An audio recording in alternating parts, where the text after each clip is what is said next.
Inútil prazer de ser você, por Marcelo Ferrari, da Oficina. Mentalidade ponte. Certa vez, durante uma conversa em grupo, disse que decidimos ser humanos para aprender o que é ser humano. Uma pessoa me perguntou: para quê? E eu repeti o mesmo que havia acabado de dizer, que decidimos ser humanos para aprender o que é ser humano, pois não há outro jeito de aprender a ser humano senão sendo humano. Aí a pessoa insistiu: tá, mas para quê? Primeiramente, não entendi a insistência. Depois, tive uma eureka. Nossa mentalidade adulta é utilitarista, então, nosso entendimento sobre aprendizagem é utilitarista também. É aprendizagem ponte. Por que ponte? Porque, segundo nossa mentalidade utilitarista, a aprendizagem é meio, é coisa que serve para levar a outra coisa, feito ponte. O ensino primário é ponte para levar ao ensino básico, que é a ponte para levar ao ensino médio, que é a ponte para levar ao ensino superior, que é a ponte para levar ao estágio, que é a ponte para levar ao emprego, que é a ponte para levar à promoção, que é a ponte para levar à gerência e assim por diante. A aprendizagem para a nossa mentalidade utilitarista nunca é fim em si mesma. Pelo contrário, é sempre empecilho a ser eliminado para chegarmos ao próximo empecilho a ser eliminado e assim por diante. Quando respondi que escolhemos ser humanos para aprender o que é ser humano, não estava falando de aprender a brincar. Estava falando de brincar de aprender. Estava falando de ser humano como fim em si mesmo, como diversão, como o prazer de descobrir o que é ser humano. A pessoa repetiu a pergunta porque processou a palavra aprender com mentalidade ponte. Ser humano para quê? Qual é a utilidade? Ser humano para chegar aonde? Essa era a pergunta. E a resposta é: ser humano para ser humano. Só isso. Ser humano não é ponte, não leva a lugar nenhum. Ser humano é uma brincadeira de autorrealização, um jogo, uma eureka atividade com um fim em si mesma. Ser humano é brincar de descobrir o que é ser humano. Só que viciamos em mentalidade utilitarista, e então acreditamos que ser humano é ponte. Por isso nunca chegamos no lugar de onde nunca saímos, no ser humano que somos. Inútil prazer de ser. Qual é a utilidade que um alicate tem para si mesmo? Qual é a utilidade que uma goiaba tem para si mesma? Qual é a utilidade que uma galinha tem para si mesma? Qual é a utilidade que a água tem para si mesma? Qual é a utilidade de ser para si mesmo? Nenhuma. Utilidade é sempre para o outro. A única utilidade que um ser tem para si mesmo é o prazer exclusivo de ser um ser. Analogamente, a única utilidade que você tem para si mesmo é o prazer exclusivo de ser um ser. Porém, essa utilidade não leva você a lugar nenhum. Não é ponte, é fim em si mesma. Então, para a mentalidade utilitarista, você ser é inútil.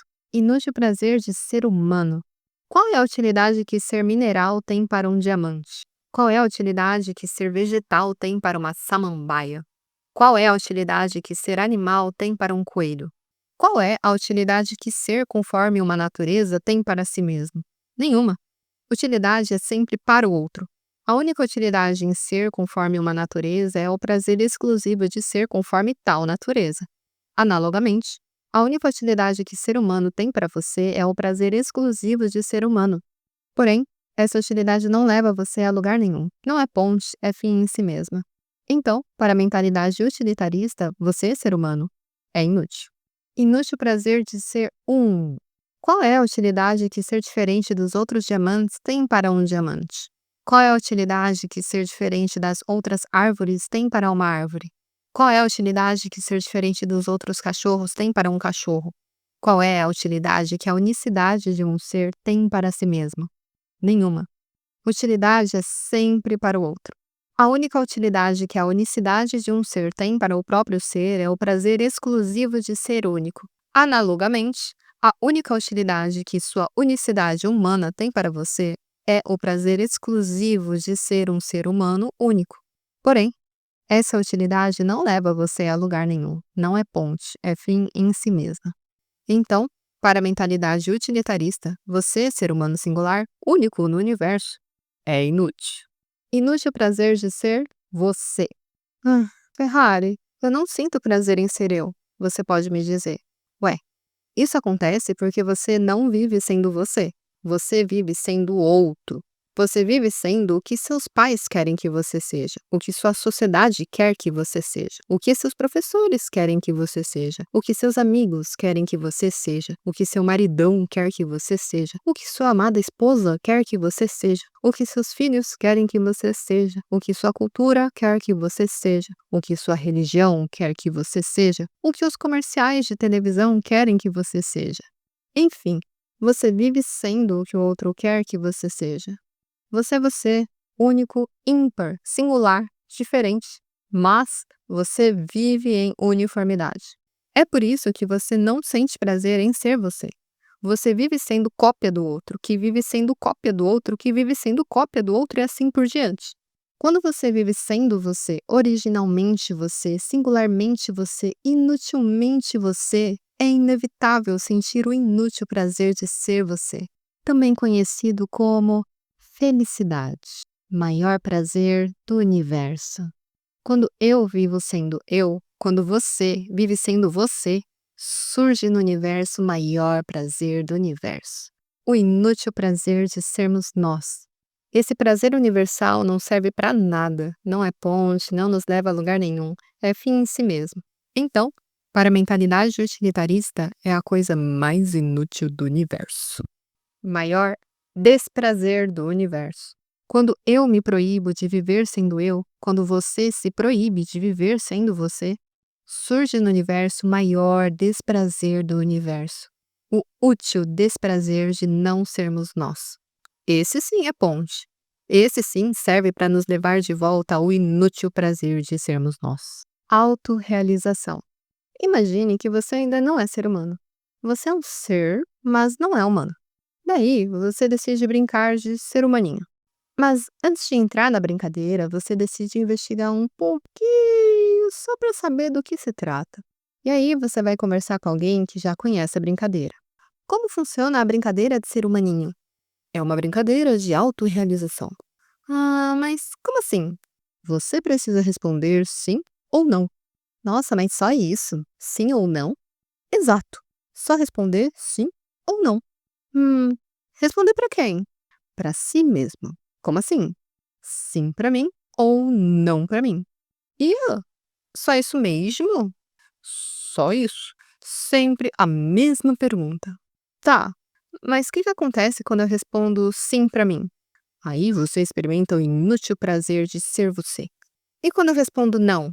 Você experimenta o inútil desprazer de ser outro. E como a pergunta é feita?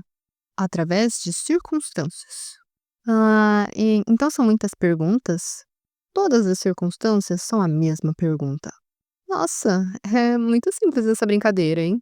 Sim, muito simples. Bom, hum, legal. Então, acho que eu vou entrar nessa brincadeira, vai. 2 jeitos de viver. Você entra na brincadeira e começa a ser humano. Aliás, não entra, já está dentro. Sendo assim, eu te pergunto: ser humano é tão simples como você pensou que era? Participante: de jeito nenhum, me enganaram. Qual é a complexidade se basta responder sim ou não? Participante: se eu soubesse o que é sim e não, era simples, só que eu não sei. Exatamente. A brincadeira é simples, mas não é fácil. É simples porque basta responder sim ou não, mas é difícil, pois para responder sim ou não é preciso autoconhecimento e você chega na brincadeira sem nenhum autoconhecimento. Zero, ignorante de tudo, até de que existe. Com autoconhecimento vai ficando mais fácil. A simplicidade de ser humano não muda nunca. O funcionamento da brincadeira é sempre o mesmo, responder sim ou não. Difícil é saber responder sim. Vamos entender melhor isso. Você quer um morango? Participante: sim! Você respondeu sim para o quê? Participante: para a sua oferta. Aceitei o moranguinho. Ótimo. Quando te ofereço morango e você diz sim, você está dizendo sim para a minha oferta de morango. Quando você aceita viver sendo você, você está dizendo sim para o quê? Participante: sim para mim, para o meu gabarito. Exatamente. Viver autoísta é sim para mim. É quando você se permite viver sendo você. Sim para mim, eu me permito ser eu. Eu me permito viver sendo eu. Eu me permito viver de acordo comigo. Responder sim ou não não é questão de pronunciar a palavra. Se não é uma questão de você falar verbalmente, de pronunciar, então como é que você responde sim ou não? Participante. Com o arbítrio. Isso mesmo. Então, o que é o arbítrio? Participante. Arbítrio é o jeito como respondo sim ou não. Exato. Tem dois jeitos de você viver. E só dois. Sim para mim, viver altruísta, quando você se permite ser você. E não para mim, viver outroísta, quando você se obriga a ser outro. Melhor para mim. Participante. Sim, é quando eu opto pelo que é melhor para mim? Quase. Tem uma sutileza aí. Vamos voltar na intenção. Sua intenção é sempre optar pelo que é melhor para você.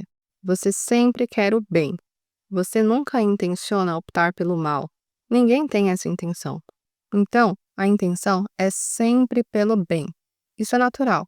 Todos os seres querem o bem. Uma planta, por exemplo, busca o sol e a água, ou seja, busca o que faz bem para ela. Mas se todo ser sempre opta pelo bem, então tem algo errado aí.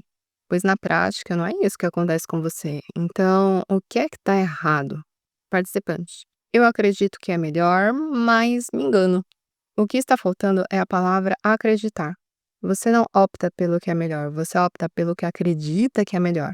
Se você optasse pelo que é melhor, não tinha experiência humana, não tinha brincadeira de ser humano, porque não tinha essa coisa no meio que se chama crença. Você opta pelo que você acredita que é melhor e experimenta sua opção para colocar à prova sua crença. Se você optasse pelo que era melhor diretamente, não precisava confirmar nada, você já tinha ido direto. Participante. E o que muda entender isso? Ajuda em quê? Quando você estiver experimentando uma opção que não é a desejada, você sabe que se equivocou e melhora na próxima opção. Jornada do herói. A jornada da autorrealização é a jornada do herói. Um herói é um indivíduo que é colocado à prova e responde sim para mim. O filme Invencível, que conta uma história verídica, é um desses casos. Tem duas cenas nesse filme que são muito representativas do sim para mim. Numa cena, o herói do filme está num campo de concentração japonês, só apanhando. Apanha dia e noite. Daí os japoneses tiram ele do campo de concentração, dão banho, comida, roupas limpas e depois levam ele para um programa de rádio para que ele leia uma carta em público.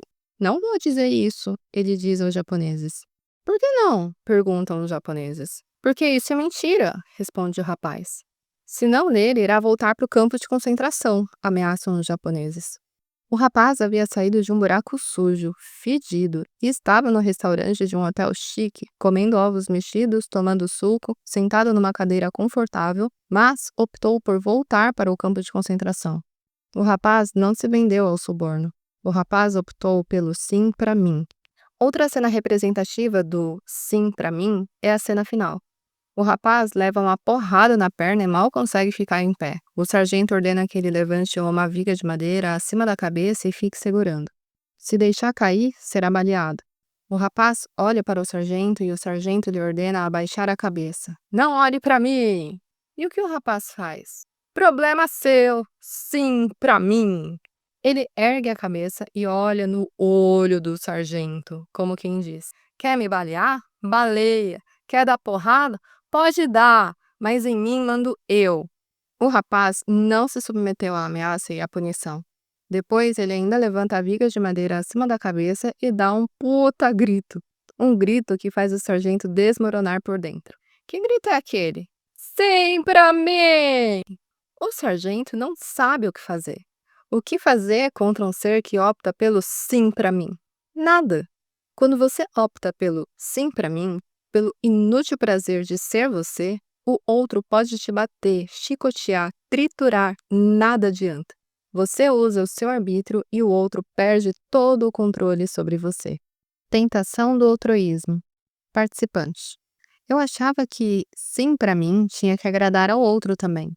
Isso é um equívoco muito recorrente. Você quer se permitir viver de acordo com seu gabarito, mas não quer permitir que o outro fique chateado com você sendo você.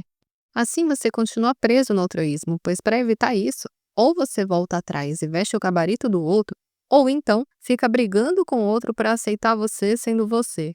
2 tiros no pé. Pois o outro tem liberdade de não aceitar a sua liberdade. E você não precisa da aceitação do outro para se permitir viver de acordo com o seu gabarito. Participante.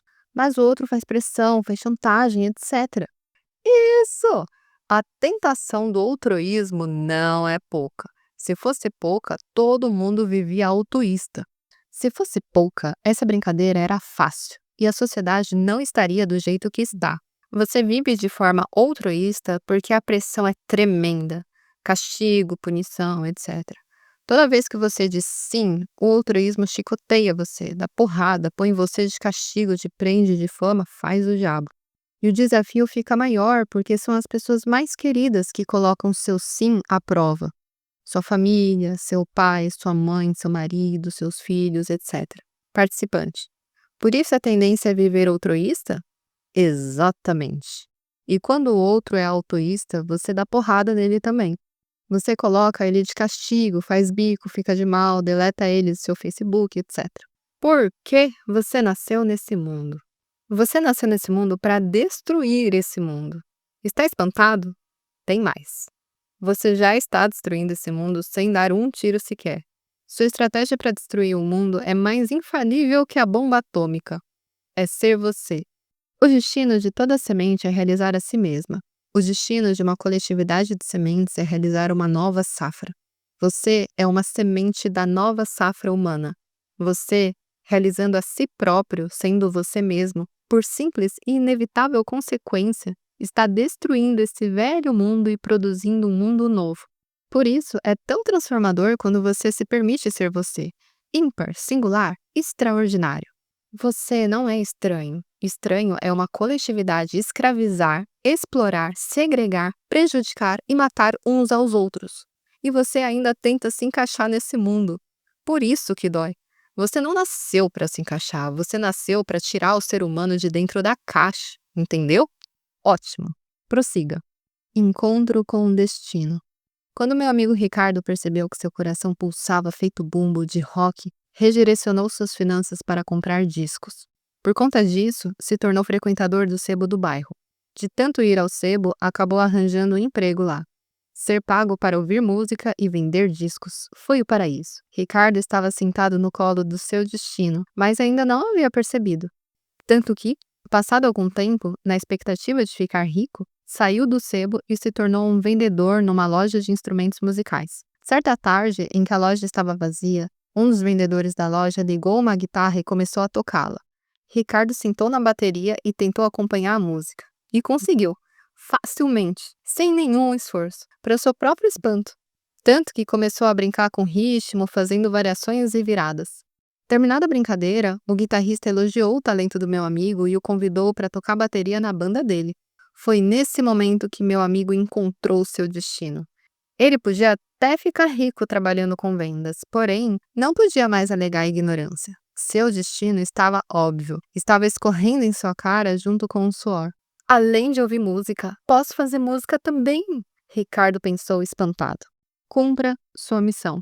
Você pode tentar tapar o sol com a peneira, com chocolate, com sexo, com drogas, com roupas, com dinheiro, com aplausos, etc. Mas, ironicamente, tudo isso só mantém você afastado da sua missão, ser você. Quer ser um herói? Salve a si mesmo da uniformidade. Quer matar o vilão? Mate a sua mentalidade uniformista. Sua fidelidade aos 10.000 mandamentos não faz de você um herói. Faz de você inimigo de si. Desista da uniformidade. Dê um grito de liberdade agora mesmo. Ao fazer isso, aos olhos dos fiéis, você se tornará um traidor. E deixe que falem. Seja fiel a você. Cumpra a sua missão. Prioridade máxima. Qual é a sua prioridade? A. Ter dinheiro. B. Ser rico. C. Ser você. A. Ter fama. B. Ser famoso. C. Ser você. A. Ter amores. B. Ser amado. C. Ser você. A. Ter medalhas. B. Ser vencedor. C. Ser você. A. Ter barriga de tanquinho. B. Ser bonitão. C. Ser você. A. Ter escambau. B. Ser escambau. E C. Ser você. A opção C não exclui a possibilidade das opções A e B. As opções A e B excluem a possibilidade da opção C. Seu objetivo atrapalha o seu objetivo. Vamos supor que seu objetivo seja ser rico. O que você prefere? Ser rico ou ser você? Vamos supor que seu objetivo seja ser um profissional de sucesso. O que você prefere? Ser um profissional de sucesso ou ser você? Vamos supor que seu objetivo seja ser um bom pai, ou uma boa mãe, um bom filho, um bom religioso, um bom cidadão, etc. O que você prefere? Ser bom ou ser você? É por isso que seu objetivo atrapalha o seu objetivo. Você é uma semente que tem um único objetivo, a autorrealização, ser você. Então, quando você opta por realizar qualquer outro objetivo em detrimento do seu objetivo de autorrealização, você bloqueia a sua autorrealização. Quer dizer que eu não posso ser rico, ter sucesso profissional, ser um bom pai, uma boa mãe, um bom filho, um bom religioso, um bom cidadão, etc? Claro que pode. É apenas uma questão de prioridade. First things first. Primeiro ser, depois fazer. Quando você dá prioridade a qualquer outro objetivo em detrimento de ser você, mesmo que você realize o objetivo, você é infeliz. É por isso, por exemplo, que pessoas ricas, profissionais de sucesso, bons pais, mães, filhos, religiosos e cidadãos têm depressão e até se suicidam. De que adianta o homem ganhar o mundo e perder sua alma? É isso. Além da mediocridade. No pain, no gain. É uma frase muito popular entre os marombeiros. Significa sem dor, sem ganho. Só que os marombeiros não foram os primeiros a formular essa sabedoria. Fernando Pessoa, por exemplo, já havia observado essa sabedoria com as seguintes palavras: quem quer passar além do bojador, tem que passar além da dor. Os portugueses não conheciam o mapa-mundi. Ninguém conhecia. Não existia mapa-mundi naquela época, mas ainda assim, os portugueses rasgaram os mares em precários navios de 30 metros e empurraram os limites do mundo e do homem até o Cabo do Não, nas costas do Senegal, que depois recebeu o nome de Cabo do Bojador. Muito longo e cercado por recifes, ali a neblina tampava a visão dos navegadores. Aqueles que passavam pelo Cabo do Não jamais voltavam. Muitos acreditavam que o mundo acabava depois do Cabo do Não, e a neblina era o resultado da evaporação das águas que ferviam ao cair no inferno lá embaixo. Até que, em 1434, o navegador Gil Yanes disse sim para o Cabo do Não. Avançou e pronto. A terra e o homem não acabavam mais no Cabo do Não. Fernando Pessoa fez uma analogia da autorrealização com a saga da navegação portuguesa.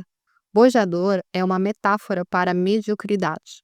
Para passar além da mediocridade, tem que passar além da dor, óbvio. Suportar a dor é o alicerce da realização de qualquer tarefa e também da autorrealização. Você vive uma mentira porque não suporta a dor de ser rejeitado, a dor de ser criticado, a dor de ser maltratado, a dor de ser difamado, a dor de ser pressionado, etc. Você finge para fugir da dor. Seu lema é fingir para fugir. Só que além de não conseguir fugir, sofre tentando e ainda vira escravo dos outros. Certa vez perguntaram ao filósofo Arthur Schopenhauer qual é a opção mais sábia que um homem pode fazer na vida. Ele respondeu: a opção mais sábia que um homem pode fazer na sua vida, ele já não fez. Schopenhauer se referia à opção de não nascer, uma vez que viver é se condenar a sofrer. Dizem que Schopenhauer foi pessimista, mas apenas disse o óbvio: viver dói. Dói muito. Dói pra caralho. Dói para seres humanos, dói para bichos, dói para insetos, dói para frutas e legumes. A dor é inerente à experiência de viver. Nada escapa. Tentar fugir da dor só resulta em ampliação da mesma. Realizadores não são seres humanos especiais nem imunes à dor. São seres humanos que não desistem de realizar o que querem apesar da dor. Realizadores preferem sentir a dor do fracasso à dor de sequer tentar. Preferem a dor do arrependimento à dor de não ter do que se arrepender. Realizadores se bancam e pagam o preço. O mesmo fazem os seres humanos que persistem na autorrealização. Claro que é mais fácil seguir a uniformidade do que seguir a própria consciência. Claro que é mais fácil copiar e colar do que escrever a própria história. O fingimento evita a dor do desprezo, da crítica, da rejeição, da censura e faz você ganhar joinha, beijo, palminha e coração. Só que não tem dor maior do que viver em autonegação. Então, escolha seu prazer e sua dor. Síndrome da vida vazia. Existe um padrão de sofrimento conhecido como síndrome do ninho vazio. É um vazio existencial que ocorre quando os filhos crescem e saem de casa. É comum uma mãe passar a vida fazendo uma única coisa, sendo mãe. Então, Quando o filhote aprende a voar e vai embora, surge um imenso vazio dentro dela. A mãe não sabe o que fazer com a própria vida, pois nunca fez isso antes. Recentemente me dei conta que esse vazio existencial não acontece apenas com as mães. Acontece com qualquer um que passe sua vida cuidando da vida do outro. No divórcio e no falecimento, por exemplo, o outro também desaparece e a pessoa solitária se vê obrigada a fazer algo que nunca fez antes: cuidar da própria vida. Outro caso que passa completamente despercebido é a aposentadoria. Provavelmente você já ouviu relatos de alguém que vivia a pleno vapor e logo que se aposentou, entrou em depressão ou até mesmo morreu. O que acontece na aposentadoria? Quem vai embora? Quem desaparece? Desaparece o sentido da vida. Vai embora o motivo de levantar da cama. Antes da aposentadoria, o sentido da vida é cuidar da empresa. A pessoa levanta da cama, escova os dentes, tira o pijama, veste a roupa, faz café e entra no ônibus lotado, empurrado por um único motivo: cuidar da empresa. Com a aposentadoria, essa motivação desaparece e a vida perde o sentido. Levantar da cama pra quê? Escovar os dentes pra quê? Tirar o pijama pra quê? E mais, viver pra quê? Ora, viver para se autorrealizar. Essa é a motivação de todos os seres do universo. Só que para um ser humano viver em autorrealização é preciso autoconhecimento. E autoconhecimento é o que ninguém tem. E o que sobra? Motivação emprestada e vazio existencial quando o empréstimo acaba. Agora, pense no seguinte: a inteligência artificial está aposentando todos os seres humanos. Em breve, ninguém mais vai precisar cuidar da vida alheia. Será o fim da escravidão, cada um livre para cuidar da própria vida. Enfim, a tão desejada liberdade. Tem uma frase motivacional que diz: o melhor ainda está por vir. A liberdade vem aí! Mas será que liberdade para viver a própria vida é bom? Será que alguém sabe o que fazer com isso? Quem souber, levanta a bunda do sofá.